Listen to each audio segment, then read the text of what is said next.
कई सालों पहले नदी के किनारे पर एक दियस नामक नगरी हुआ करती थी।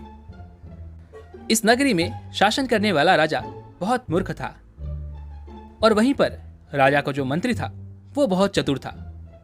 एक दिन शाम के समय राजा और मंत्री दोनों नदी के किनारे टहल रहे थे, शाम का आनंद ले रहे थे। तभी राजा ने मंत्री से एक सवाल किया।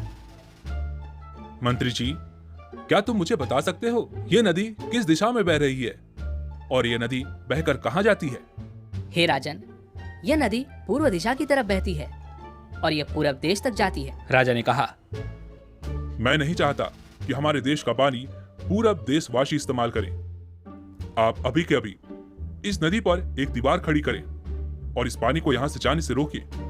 मंत्री कहता है, हे राजन, पर ऐसा करने से हमारा ही नुकसान होगा। राजा क्रोधित होकर, पानी हमारा है और पूरब देश वाले इसे मुफ्त में इस्तेमाल कर रहे हैं और तुम कहते हो कि इससे हमारा नुकसान होगा।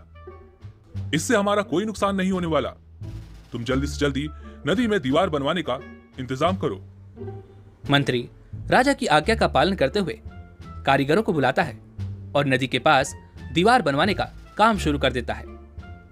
देखते ही देखते नदी में दीवार बनने का काम तेजी से चलने लगा और कुछ ही दिनों में दीवार बनकर तैयार भी हो गई। यह देखकर राजा बहुत प्रसन्न हुआ, परंतु राजा की मूर्खता के कारण कुछ ही दिनों में जब उस राज्य में बारिश हुई तो नदी का पूरा पानी गांव में भरने लगा और वह पानी लोगों के घरों में भी घुसने लगा।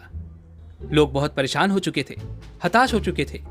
सभी नगरवासी परेशान होकर मंत्री के पास आते हैं और मंत्री से अपनी समस्या बताते हैं। मंत्री उन्हें आश्वासन देते हुए कहता है, आप सभी चिंतित ना हो, मैं आप सभी की समस्या का हल अवश्य कर लूंगा। लोगों की परेशानी सुनने के बाद वो मंत्री समाधान निकालने की योजना बनाता है और इस योजना में राजमहल में समय को बताने वाले घंटे बजाने वाले शख्स को वह इस योजना में शामिल करता है।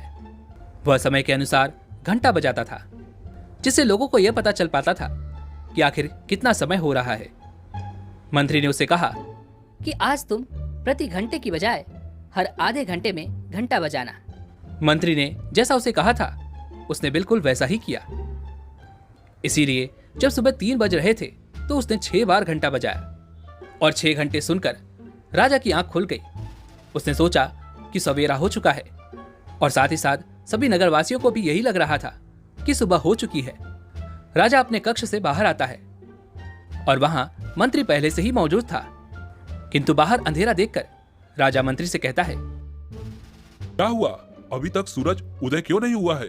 अभी तक सवेरा क्यों नहीं हुआ? तभी मंत्री कहता है, हे महाराज, सवेरा हो चुका है, पर हमने पूर्व दिशा वालों के यहाँ पर पानी जाने से रोक दिया है, तो शायद इसीलिए उन्होंने क्रोध में आकर सूर्य की रोशनी को यहाँ आने से रोक दिया है।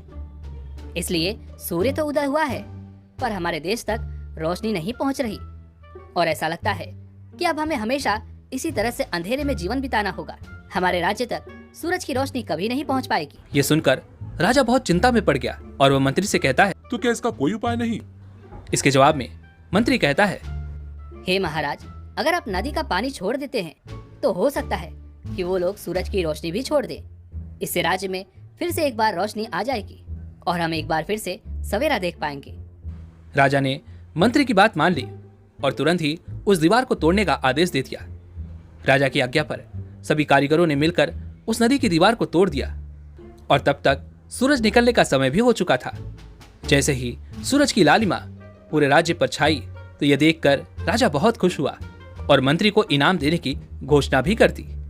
और राजा मंत्री की तारीफ करते हुए कहता है, तुम्हारे कारण ही हमारे राज्य में फिर से एक बार सूर्य उदय हो पाया है और तुमने हमारे राज्य को अंधकार से बचा लिया है। तभी वह मंत्री कहता है, हे महाराज, ये तो राज्य के प्रति मेरा फर्ज था। दोस्तों, इस कहानी से हमें यह सीखने को मिलता है, कभी भी दूसरों का बुरा नहीं करना चाहिए, ना ही उनकी तरक्की देखकर उनसे जलना चाहिए। वैसे अगर आपको यह वीडियो अच्छी लगी हो तो लाइक और शेयर करने के साथ चैनल को सब्सक्राइब भी जरूर कीजिएगा और ऐसी और वीडियोस की नोटिफिकेशन पाने के लिए आप घंटी बटन को भी जरूर दबा दीजिएगा। तो चलिए मिलते हैं ऐसी एक और वीडियो में, तब तक के लिए अपना ख्याल रखें। धन्यवाद।